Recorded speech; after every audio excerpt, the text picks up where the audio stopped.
আলোচিত সাইবার নিরাপত্তা আইন বাতিল করা হবে বলে জানিয়েছেন আইন উপদেষ্টা আসিফ নজরুল। পাশাপাশি এই আইনে দায়ের হওয়া মামলাও থাকবে না। আজ ঢাকায় এক আলোচনায় তিনি জানান, পর্যায়ক্রমে সকল কালা কানুন বাতিল করা হবে।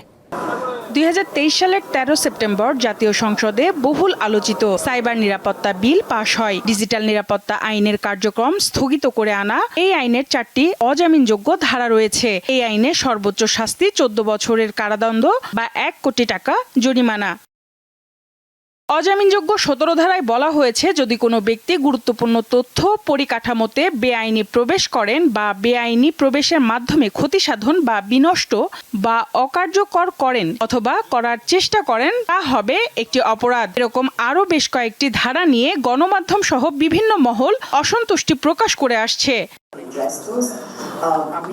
বৃহস্পতিবার রাজধানীর বিচার প্রশিক্ষণ ইনস্টিটিউটে সাইবার নিরাপত্তা আইন নিয়ে মতবিনিময় সভায় এর সমালোচনা করেন বক্তারা।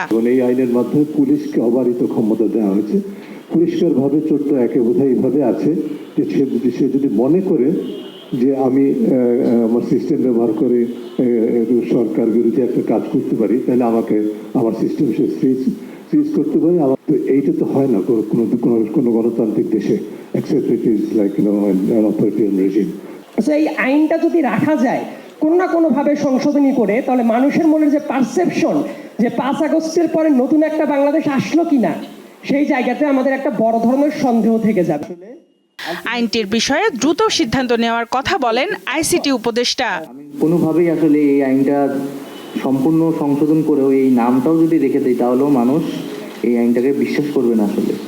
ফলে এই মনস্তত্ত্বটা পরিবর্তন করে, যেখানে আমরা বলেছি যে এটা যেই সুরক্ষা, সেই সুরক্ষার জন্যই একটা ইন্টেনশনটা পরিবর্তন করে আমাদের আইনের পরিবর্তন করা দরকার। সার্বিক দিক বিবেচনায় নিয়ে আইন উপদেষ্টা জানান, সাইবার নিরাপত্তা আইন আর থাকছে না।